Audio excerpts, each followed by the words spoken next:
ദുരന്തത്തിലേക്ക് വഴിവെച്ച സാഹചര്യം എന്ന് പറയുമ്പോൾ ഈ വിമാനം 1:38 സമയത്താണ് ഇത് ടേക്ക് ഓഫ് ചെയ്യുന്നത്. 1:38 ടേക്ക് ഓഫ് ചെയ്ത് കഴിഞ്ഞ് 1:39 ഏതാണ്ട് 1:40 ആവുന്ന സമയത്ത് തന്നെ, അതായത് വിമാനം റൺവേയിൽ നിന്ന് പറന്നുയർന്നതിന് ശേഷം ഏകദേശം ഒരു 4 മിനിറ്റിനുള്ളിൽ തന്നെ വിമാനത്തിന്റെ എൻജിൻ ഫെയിൽ ആയിട്ടുള്ളതായിട്ടാണ് ഇപ്പൊ നിലവിൽ വരുന്ന റിപ്പോർട്ട്. ഇനി നമുക്ക് ബ്ലാക്ക് ബോക്സ് അതുപോലെയുള്ള ഇതിന്റെ വിശദമായിട്ടുള്ള അന്വേഷണങ്ങളിൽ നിന്ന് മറ്റെന്തെങ്കിലും കാരണങ്ങളുണ്ടോ എന്ന് നമുക്ക് അറിയാൻ സാധിക്കുകയുള്ളൂ.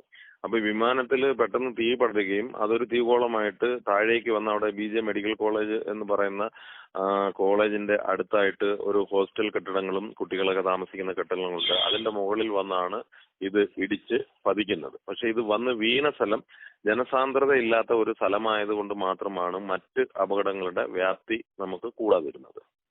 5 വിദ്യാർത്ഥികൾ മരണപ്പെടുകയും ഏകദേശം ഒരു 10-12ഓളം വിദ്യാർത്ഥികൾ ചികിത്സയിലുണ്ടെന്നുമാണ് നമുക്ക് ഇപ്പോൾ കിട്ടുന്ന വിവരങ്ങൾ. കാരണം ഇതിന്റെ മറ്റ് വിവരങ്ങളൊന്നും കൂടുതലായിട്ട് ഗവൺമെന്റോ മറ്റ് അധികാരികളോ അങ്ങനെ പുറത്ത് വിട്ടിട്ടില്ല.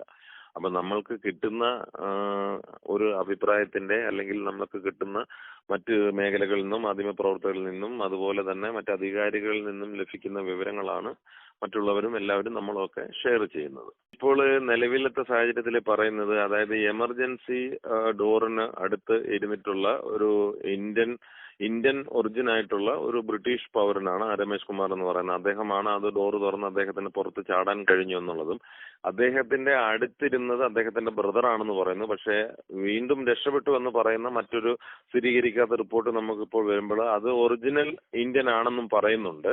അപ്പൊ അങ്ങനെ വരുമ്പം 242 പേരാണ്, അതായത് 130 യാത്രക്കാരും 12 വിമാനത്തിന്റെ ക്യാബിൻ ക്രൂ അംഗങ്ങളുമായിട്ടാണ് ഈ 242 അത് കറക്റ്റായിട്ട് പറയുന്നത്. അതിൽ 2 പേര് രക്ഷപ്പെട്ടിട്ടുണ്ട്. ഇപ്പോൾ 240 മരണസംഖ്യയായിട്ട് കാണിക്കുന്നത്.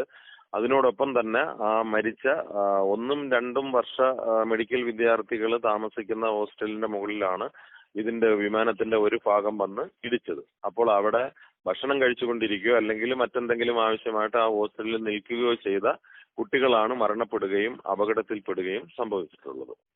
ആ മേഖലയിൽ രക്ഷാപ്രവർത്തനം എന്ന് പറഞ്ഞാൽ ഇത് സംഭവിച്ച ഉടനെ തന്നെ രക്ഷാപ്രവർത്തനങ്ങൾ വളരെ ഊർജിതമായിട്ട് തന്നെ നടക്കുകയുണ്ടായി. കാരണം എന്താണെന്ന് വെച്ചാൽ എയർപോർട്ടിൽ നിന്ന് വളരെ ദൂരം ഉള്ള ഒരു സ്ഥലമല്ല, എയർപോർട്ടിന്റെ തൊട്ടടുത്തുമാണ്. അതുമാത്രമല്ല ഇവിടെ മെഡിക്കൽ കോളേജുകൾക്ക് സിവിൽ ഹോസ്പിറ്റലുകളെന്നാണ് പറയുന്നത്. അപ്പോൾ ഈ അഹമ്മദാബാദിലെ മെഡിക്കൽ കോളേജ് ഈ മേഘാനി നഗർ എന്ന് പറയുന്ന സ്ഥലത്ത് തന്നെയാണ് ഉള്ളത്. അപ്പൊ അതിന്റെ പേരിൽ വളരെ പെട്ടെന്ന് തന്നെ നമുക്ക് ആംബുലൻസുകളും അതുപോലെയുള്ള എല്ലാ സൗകര്യങ്ങളും ഗവൺമെന്റിന്റെ ഭാഗത്തു നിന്നും അധികൃതരുടെ ഭാഗത്തു നിന്നും പെട്ടെന്ന് എത്തിക്കുകയും അതുപോലെ തന്നെ രക്ഷാപ്രവർത്തനം വളരെ ഊർജിതമായിട്ട് ചെയ്യുകയും ചെയ്തതായിട്ടാണ് നമുക്ക് കാണാൻ കഴിയുന്നത്.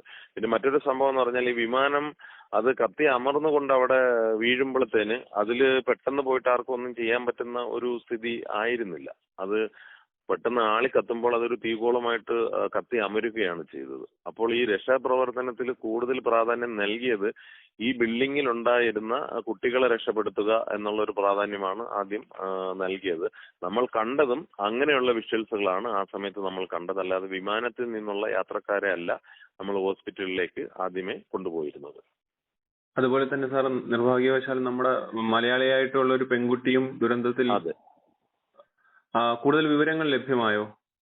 അവരുടെ വിവരങ്ങൾ ലഭ്യമായിട്ടുണ്ട്. അവര് ലണ്ടനില് സ്റ്റാഫ് നഴ്സായിട്ട് ജോലി ചെയ്യുന്ന പത്തനംതിട്ടയിലെ പുല്ലാട് എന്ന് പറയുന്ന പ്രദേശത്തുള്ള സ്വദേശിയാണ്. അവര് മുൻപ് ഗവൺമെന്റ് സ്റ്റാഫാണ്. കോഴഞ്ചേരി ഗവൺമെന്റ് ഹോസ്പിറ്റലില് അവര് മുൻപ് ജോലി ചെയ്തതാണ്. അപ്പൊ അവിടുന്ന് അവർ അവധി എടുത്തിട്ടാണ് ഈ ലണ്ടനിലേക്ക് പോയത്. വീണ്ടും അവർക്ക് തിരിച്ച് കേരളത്തിൽ തന്നെ ജോലിയിൽ പ്രവേശിക്കുവാൻ വേണ്ടുന്ന രീതിയിലുള്ള അതിന്റെ ഡോക്യുമെന്റേഷനും മറ്റു കാര്യങ്ങളും ചെയ്യാൻ വേണ്ടിയിട്ടാണ് അവർ 4 ദിവസത്തെ അവധിയിൽ ഇവിടെ എത്തുകയും അങ്ങനെ അതിന്റെ ഡോക്യുമെന്റേഷൻ എല്ലാം ക്ലിയർ ചെയ്ത് കഴിഞ്ഞതിന് ശേഷം അവർ വീണ്ടും ലണ്ടനിൽ പോയി അവിടെയുമുള്ള ആ തൊഴിലിന്റെ കാര്യങ്ങളൊക്കെ ക്ലിയർ ചെയ്തിട്ട് തിരിച്ച് വരാൻ വേണ്ടിയിട്ട് അടുത്ത ജൂലൈ മാസം അവർ തിരിച്ച് വരത്തക്ക രീതിയിൽ പ്ലാൻ ചെയ്ത് പോയതാണ്. പക്ഷേ നിർഭാഗ്യവശാല് അവര് ഇവിടുന്ന് പോയ അവർ സെലക്ട് ചെയ്ത വിമാനം അഹമ്മദാബാദ് ലണ്ടൻ വിമാനമായി പോയി. അപ്പൊ അതുകൊണ്ട് അവരും മരണപ്പെട്ടിരിക്കുകയാണ്. ഇനി അവരുടെ ബന്ധുക്കളും മറ്റാൾക്കാരും ഒക്കെ ഇവിടെ എത്തിക്കഴിഞ്ഞാൽ കാര്യം ഇപ്പൊ എല്ലാ ബോഡികളുടെയും DNA ടെസ്റ്റ് ഗവൺമെന്റ് അതോറിറ്റീസ് നടത്തുന്നുണ്ട്. അപ്പോൾ അതിനനുസരിച്ച് മറ്റുള്ളവർക്കും ബന്ധുക്കൾക്കും അത് വിട്ടു നൽകുമെന്ന് നമുക്ക് പ്രതീക്ഷിക്കാം.